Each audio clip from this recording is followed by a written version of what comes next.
Bueno, y seguimos acá con la representación de Ramón Ruiz, el representante de los trabajadores en el BPS, y bueno, le comentábamos que queríamos hablar de, bueno, de este rum que hay de querer reformar el sistema jubilatorio, fundamentalmente porque se dice que no hay posibilidades, no es viable económicamente.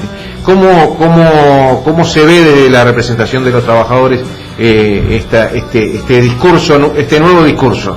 Sí, en realidad hace varios años que se viene haciendo una especie de campaña en contra del Banco de Previsión Social.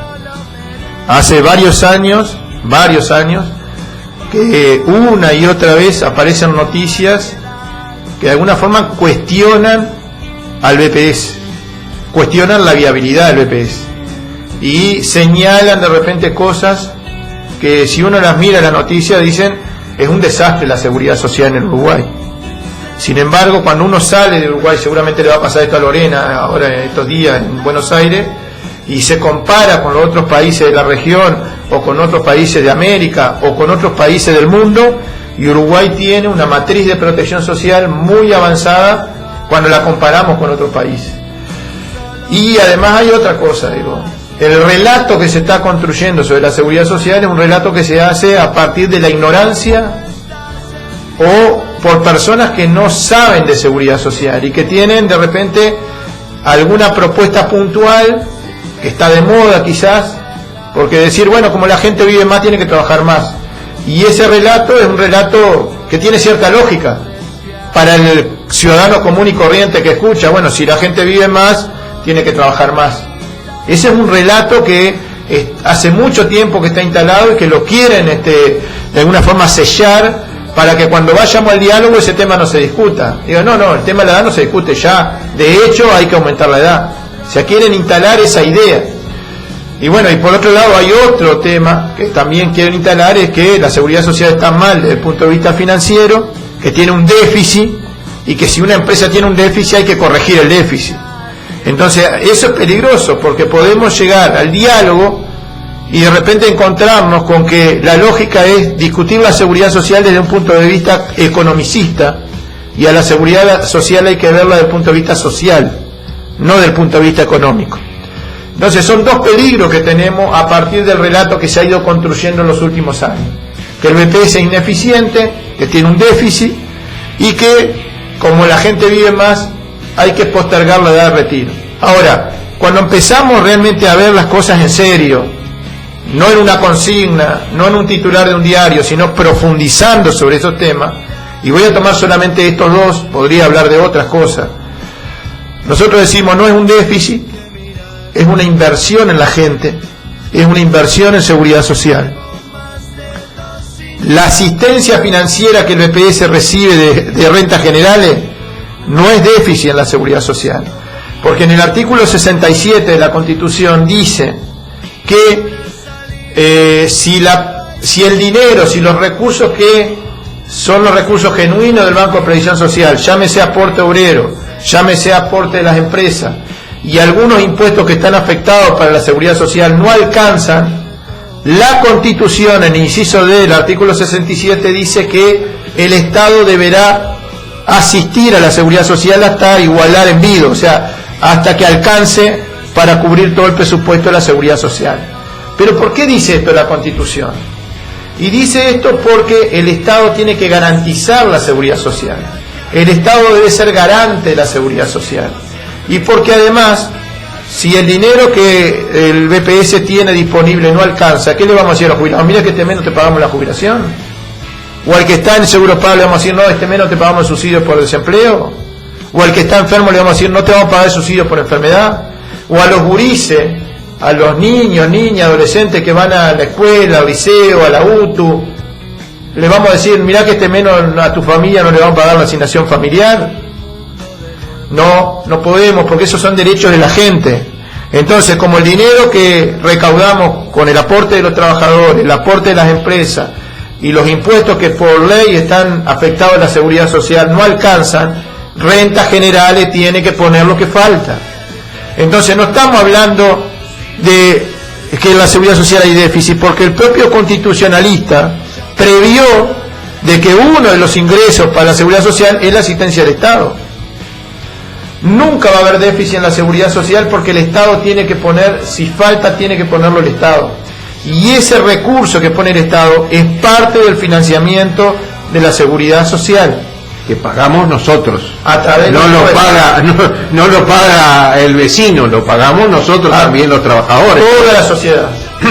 Es más, mirá la contradicción que puede haber. Alguien que está trabajando informalmente, que no está aportando a la seguridad social, no tiene derecho a la seguridad social porque no está aportando, pero todos los días cuando va al almacén, cuando va al supermercado, a la farmacia, paga impuestos para financiar la seguridad social de los demás y él no tiene seguridad social. O sea, deberíamos prever que a través de los impuestos todo el mundo aporta para la seguridad social.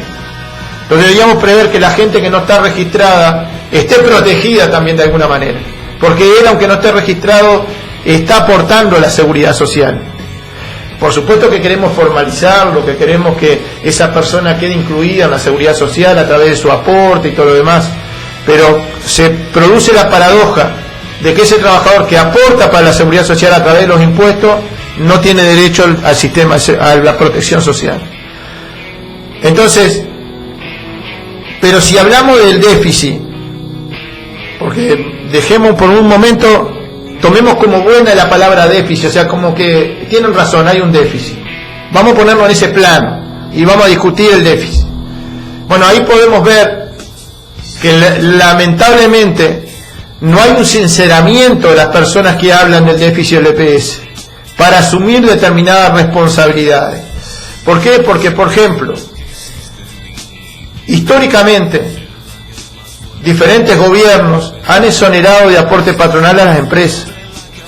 El acumulado de esa exoneración de aportes patronales a la seguridad social como un subsidio encubierta para algunos grupos de empresas significa para la seguridad social 200 millones de dólares por año. Entonces, cuando hablamos de la asistencia financiera o del déficit que plantean algunos actores que intervienen en esta discusión, nosotros decimos, tenés que aclarar que de esa asistencia financiera que en el 2018 fue de 600 millones de dólares, hay 200 millones que no deberían considerarse déficit o que no deberían considerarse asistencia financiera, porque en realidad en algún momento los gobiernos que pasaron durante determinado periodo de tiempo, desde hace muchos años, fueron exonerando de aporte patronal a sectores importantes, y eso significa que el Estado resolvió democráticamente, a través de los mecanismos que la Constitución permite o que el Estado de Derecho permite, han ido resignando recaudación, diciéndole, bueno, el transporte no tiene que pagar aporte patronal, la salud no tiene que pagar aporte patronal, la enseñanza privada no paga aporte patronal, la pública sí. Los medios de comunicación durante muchísimos años, utilizando el espectro radioeléctrico, que es patrimonio de la humanidad, no pagaron aportes patronales. Y nosotros ahí tenemos, o sea, si sumamos todos esos sectores, podríamos seguir hablando, hay otros, estos sectores son los más importantes, ¿no? Nosotros no decimos eliminemos las exoneraciones, porque si eliminamos la exoneración del transporte, seguramente las empresas de transporte dicen, bueno, vamos a cobrar más caro el boleto. De repente, ¿no? O sea, que capaz el remedio es peor que la enfermedad de repente. Pero por lo menos decir, bueno, vamos a sincerar, vamos a transparentar los números y vamos a reconocer que en realidad ese dinero que yo exoneré a esas empresas, de alguna forma va a dar un reembolso para la seguridad social. Y no que quede como un problema del BPS, como algo que el BPS es culpa del BPS que le faltan 600 millones. No, hay una parte, un tercio de esa asistencia financiera que no es responsabilidad de la gestión del Banco de Previsión Social. Entonces nosotros decimos, si no podemos, nosotros decimos, vamos a hablar de todas las exoneraciones, si no las podemos eliminar o modificar, bueno, por lo menos reconozcan que eso no es responsabilidad del BPS, eso se resolvió en otro lugar, no lo resolvió el BPS, lo resolvió el Poder Ejecutivo, lo resolvió el Parlamento. Entonces alguien se tiene que hacer cargo de eso. En el 2008 se aprobó una ley que flexibilizó el acceso a la jubilación y el acceso al seguro de paro. En uno de sus artículos la ley dice que se va a financiar con rentas generales. Entonces, el Parlamento decidió flexibilizar el acceso con eso, y estamos de acuerdo con que había que aumentar la cobertura de seguridad social, que había trabajadores que habían aportado durante 25 años y no se podían jubilar, y hoy con 65 años de edad y 25 de trabajo se pueden jubilar. Esos trabajadores no se podían jubilar hasta los 70 años y ahora se pueden jubilar a los 65. Había trabajadores que tenían 29 años de edad y tenían que esperar igual, o tenían 34 años y tenían que esperar hasta los 70, porque a los 60 necesitaban 35 años y después recién a los 70 con 15 se podían jubilar, y como tenían 34 estaban repasados y se jubilaban a los 70 años, teniendo 34 años de aporte. Entonces, con esta ley de flexibilidad lo que hicimos fue, esta fue una propuesta de la representación de los trabajadores, ¿no? Fue una propuesta del PICNT, de que se bajara de 35 a 30 la cantidad de años que se le exigían a la gente, y ese que se iba a jubilar a los 70, teniendo más de 30 años de aporte, se puede jubilar a los 60. Es cierto, con una tasa de reemplazo menor que si te jubilas a los 35 años de trabajo. Pero bueno, nosotros en ese diálogo a veces vamos con una propuesta pero no sale lo que queremos, porque en esa discusión, entre que no salga nada y poder, y hoy yo la verdad que me siento satisfecho y me siento muy, contento, si se puede decir, porque del 2008 hasta acá la cantidad de jubilados, la cantidad de pasividades aumentó en 100.000. Pasamos de 350.000 a 450.000 jubilaciones. Y eso fue producto de esa ley del 2008. Y eso está bien. Se le dio un año más por cada hijo nacido vivo a las mujeres. Porque las mujeres en su historia laboral tienen huecos que tienen que ver con los cuidados de los niños. Entonces se le bonifica por cada hijo nacido vivo un año más de trabajo.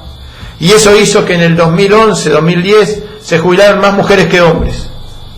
Por esa ley que se votó en el 2008 y empezó a funcionar por ahí, por esa época. Entonces, estamos de acuerdo con eso.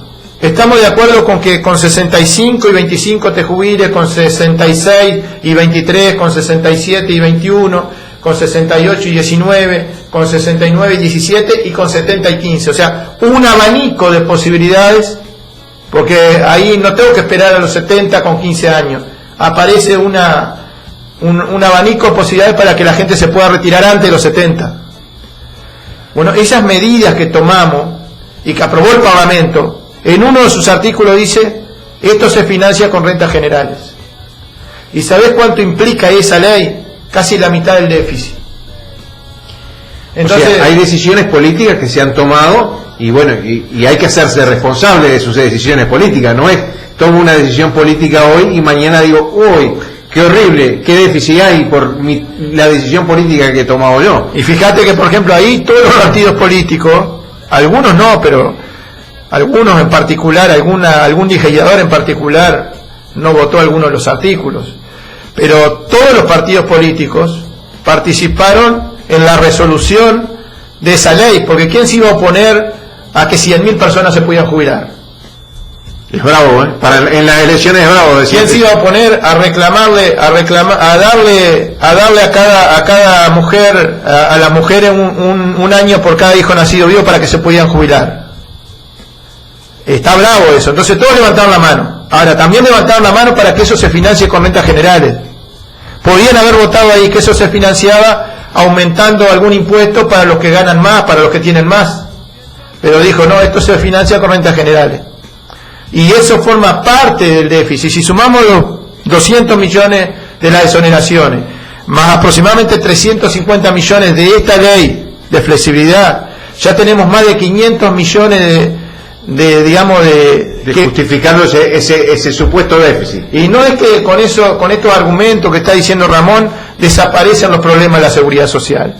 No desaparecen, pero por lo menos hay una explicación, porque si no las personas que me están escuchando o que escuchan a otros piensan que el BPS es un agujero negro donde ponen plata y se sigue gastando esa plata y cada vez ponen más plata y cada vez se gasta más plata. No es ese el relato.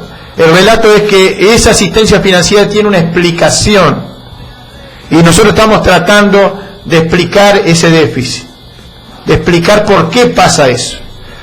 Y bueno, hay otras explicaciones, te cuento. La DGI, bueno, lo tenemos que hacer. Ya no tenemos tiempo. Se nos acaba el programa, no tenemos más remedio. Bueno, ya te invitaremos en otra oportunidad a seguir conversando sobre la seguridad social, porque es un tema que nos interesa a todos, a los jubilados, a los trabajadores, y bueno, y a los vecinos del Cerro, un barrio obrero, tiene que estar muy preocupado por este tema de la seguridad social y por el futuro que tendremos los jubilados y que tendrán los futuros trabajadores. Así que te agradecemos y les agradecemos a los dos el haber estado acá y nos comprometemos a seguir más adelante tocando este tema y seguir conversando sobre el tema de la seguridad social, que va a ser un tema importante en esta campaña electoral también. Sí, en esta campaña electoral y en el próximo periodo de gobierno. Te dejo planteado un tema, entonces para la próxima vamos a hablar del tema de la edad de retiro, porque tenemos argumentos ahí de que nosotros decimos vamos a discutir la postergación de la edad, pero nosotros tenemos cierto reparo sobre esa propuesta porque esa no es la solución para los desafíos que tiene la seguridad social. Pero en la próxima oportunidad profundizamos sobre ese tema que nos quedó colgado y decirte que la representación de los trabajadores junto con la representación de los jubilados y junto con la representación empresarial, en el mes de agosto vamos a intentar que los candidatos a la presidencia de la República en el Paraninfo de la universidad de alguna forma expongan cómo se imaginan la seguridad social del futuro y qué van a hacer con la seguridad social si a partir del 1 de marzo reciben la banda presidencial. Porque no queremos enterarnos de eso después de las elecciones, queremos enterarnos antes. Y queremos saber qué propone cada partido para la seguridad social. Creo que es una linda oportunidad para el candidato del Partido Nacional, para el candidato del Partido Colorado, para el candidato del Partido Frente Amplio, para el candidato de cualquier partido político. Tener la oportunidad de estar ahí en el Paraninfo diciéndole a la gente cómo ve el futuro de la seguridad social y qué cosas va a plantear para atender los desafíos de la seguridad social. Así que va a estar en la campaña, pero nosotros queremos que esté en la campaña y queremos que los candidatos le digan a la gente lo que van a hacer con la seguridad social y no que haya una sorpresa como hubo en Brasil, como hubo en Argentina cuando asumieron algunos mandatarios y una de las primeras medidas fueron recortes o propuestas de recorte en la seguridad social.